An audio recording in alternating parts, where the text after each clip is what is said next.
விக்ரமாதித்யர் அப்படின்னு அழைக்கப்படுற 2ஆம் சந்திரகுப்தரோட அவையில் நவரத்ன அமைச்சரவை இருந்துச்சு. அது யார் யார் என்னென்ன பதவி வச்சாங்கன்னா ஷார்ட்கட்டோட பார்க்கலாம். ஃபஸ்ட்டு வந்து அமரசிம்ஹர். சிம்ஹர்னா சிம்மம், சிம்மராசி. அதாவது அதில் வந்து சிங்கம் இருக்குமா, அப்போ சிங்கம் வந்து அகராதி பிடிச்ச விலங்கு. அப்போ அகராதியால் ஆசிரியர். அடுத்து தன்வந்திரி. தனக்கு வந்தால் தான் நோயும் நொடியும்னு சொல்லுவாங்க. அப்போ தன்வந்திரி நோய் நொடின்றனால மருத்துவம் பார்க்குறது.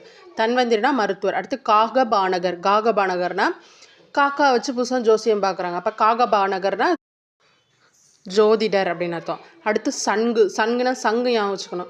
வீடு கட்டும்போது சில பேர் தரையில் சங்கு பதிப்பாங்க. அப்போ கட்டடம். அப்போ சங்குனா கட்டடக்கலை நிபுணர். அடுத்து வராகமிகிரர்.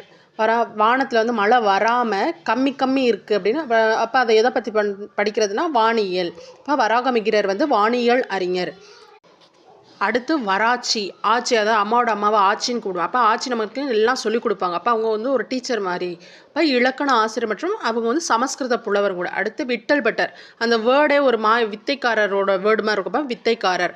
காளிதாசரும் ஹரிசேனரும் எல்லாரும் தெரிஞ்சது சமஸ்கிருத புலவர். வீடியோ பிடிச்சிருந்துச்சுன்னா சப்ஸ்கிரைப் பண்ணுங்கள், லைக் பண்ணுங்கள், ஷேர் பண்ணுங்கள்.